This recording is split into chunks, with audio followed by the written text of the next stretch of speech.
Tales from the Griblock Galaxy. Last election. Today was a good day for Eedon Eviliian, CEO of Indari.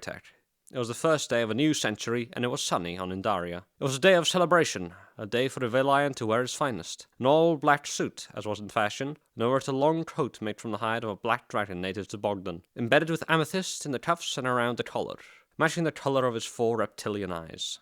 Eviliian was thin, even for an Indari, and of below average height, only 7.5 feet tall. His skin was a dark grey, reminiscent of the ancient fortress across the nearby lake.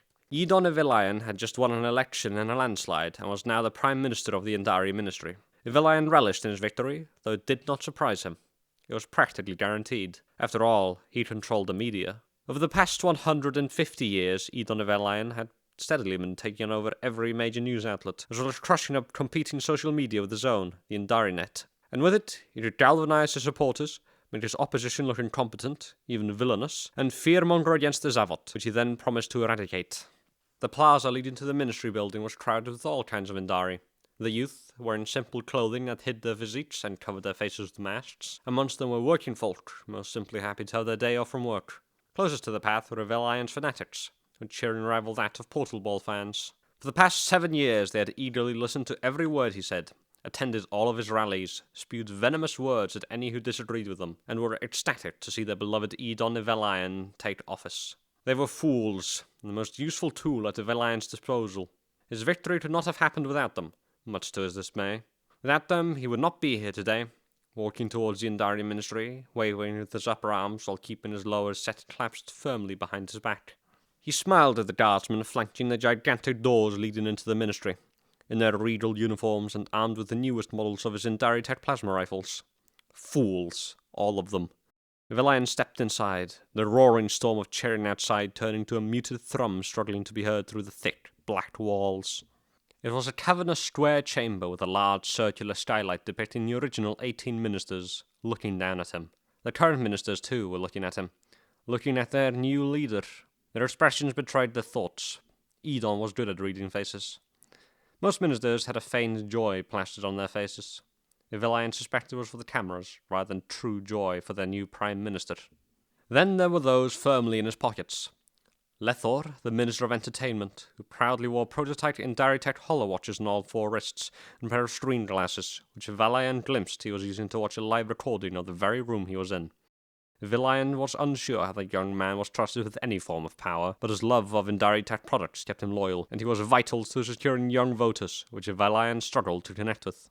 Beside him sat the Minister of Economics, Hadir, who fingered her excessive amethyst jewellery and watched Eviliian even more closely than the others. On the opposite side of the room was Victor, the failure of a Minister of Militancy, more focused on securing the latest Indari weapons for the army than winning battles. These 3 were the only ones who looked actually pleased that he had won, but Eviliian knew their joy was not for the Indari, but rather that they thought his victory would further their own goals. Then there was Arnau, the Minister of Law, the only minister who had put up any real opposition to his machinations with her anti-monopoly laws and workers' rights.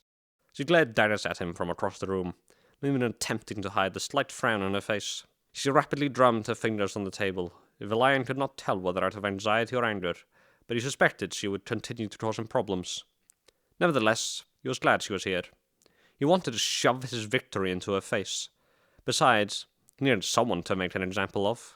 Everything was silent, save for Eviliian's footsteps echoing through the chamber. At its end lay a tall dais, and on it the Prime Minister's throne. A throne its newest user found far too small and unassuming for an Indari as grand as himself. Minister Eviliian sat upon it anyway.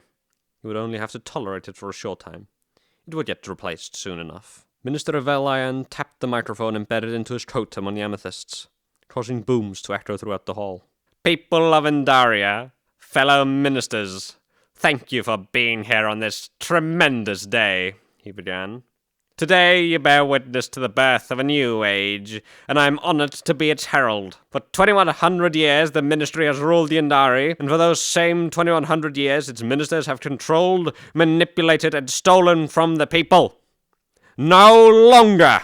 The mood of the ministers quickly soured, but Eviliian carried on. I am truly honoured to have won the last election of the Indari Minstry. I am in the history of the Indari Minstry. The inaugural address of a Prime Minister was interrupted by the accursed Minister of Law, no less. Excuse me, Prime Minister, she emphasized the title with a sneer. What do you mean by last election? Prime Minister Eviliian glared at this minister from his raised throne. I was just getting to that, Minister now, he said, his voice as sharp as the blade of a knife, before raising his voice back to its full grandeur. The people want vengeance for Indist. They want to reclaim what is rightfully ours, while you have sat in your chamber debating taxes. I promise my people just that. And we will reclaim Indar and burn Vamatua and the Zavot to the ground. Not a single one of those filthy weeds shall be spared.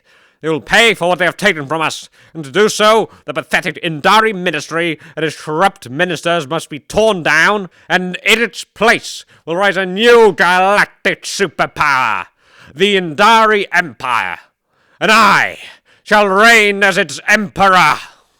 For a moment the hall sat in stunned silence, and Eviliian could faintly hear the cheering of the crowds outside, muffled by the thick walls of the ministry. He revelled in it, until the silence was broken by the hall erupting into laughter. Laughter at Eedon Eviliian, head of Indari Tech and Prime Minister of the Indari. Those under Eviliian's influence, rather than laughing with the others, simply looked disappointed. Not in the other ministers, but in him. To make matters worse, Minister now decided to speak up again, the words struggling to come out through her laughter. Do you really think you can accomplish all that? Do you really, truly believe it? Eviliian was stunned. He expected resistance, but not this humiliation. Well, yes, and Minister Arnau cut him off again. Remember, Prime Minister, the military serves the ministry, not the Prime Minister. So the only way for you to become Emperor is if we vote for you to become one. I think that every single one of the ministers here would rather be caught dead before we let that. Before she could finish the sentence, a bolt of energy hit her in the chest, and she gasped before slumping to the table, dead. Perhaps you are correct about that, Minister Arnau, Eviliian said with mocking regret as he tucked his Indari Tech laser pistol back beneath his coat. This thorn in his side had finally been eradicated, and the ministry now viewed him with the seriousness he deserved. Surprisingly, it was Hadir, the Minister of Economics, who broke the silence, calling for Eviliian's arrest. The fearful cry for help was meek and pathetic. Nevertheless, guards burst into the room from all three entrances, rushing to the dais where Eviliian stood, overlooking the scene. He remained calm. The guards aimed at Eviliian for a few seconds, yet not one beam was fired, even as the guards pulled the triggers. Eviliian grinned. Is something the matter? Don't bother trying. This model of Indari Tech rifle was designed to be disabled remotely for this very day. They were never truly yours. He rolled up his sleeve, revealing a specialized holowatch, and pressed a button on it. Soon after, the light from the skylight went dark, and the sound of engines overpowered the silence. A platoon of newly made Indari Tech war machines burst through the window, easily overpowering the disarmed guards and rounding them all up in a corner of the room. Never before had machines such as this been seen by the galaxy. The casing was as black as the void of space. Their eyes were a glowing purple line across their faces.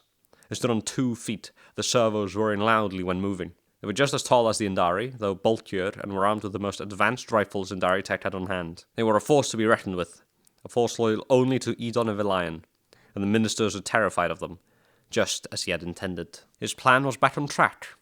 It was wonderful. Some ministers began pleading, speaking too quickly for Eviliian to understand. Others just sat in their seats, staring blankly. A select few even tried rushing for the doors, but the machines blockaded anyone from escaping. Eviliian motioned for everyone to get back in their seats, and those who didn't were dragged to them with the superior strength of the war machines. Fellow ministers, please, let us get back on track. We need to decide the future of the Indari. The ministry has been failing them since before the fall of Indist, and they deserve better, wouldn't you think? They deserve the Indari Empire. They deserve me, he thought, but didn't say. Each minister's holographic display lit up, giving them a simple choice. It is time to vote. Retain the ministry, or embrace the empire. A rotting past, or the brightest of futures. Unlike what Minister Arnau's last words seemed to suggest, none resisted. 17 ministers voted to take down the Indari Minstry and instate his Indari Empire, and Eedon Eviliian as its emperor. Ministers, thank you. It is a great honor to be instated as emperor.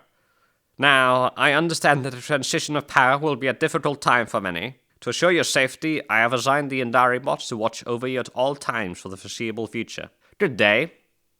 With that, Emperor Eviliian left the dais and walked past the ministers toward the left-wing exit of the ministry. They were shaking, some out of anger, most out of fear, and Lethor was shaking out what Eedon could only assume was excitement, When he was out of the hall, he went to the elevator leading to the balcony overlooking the plaza.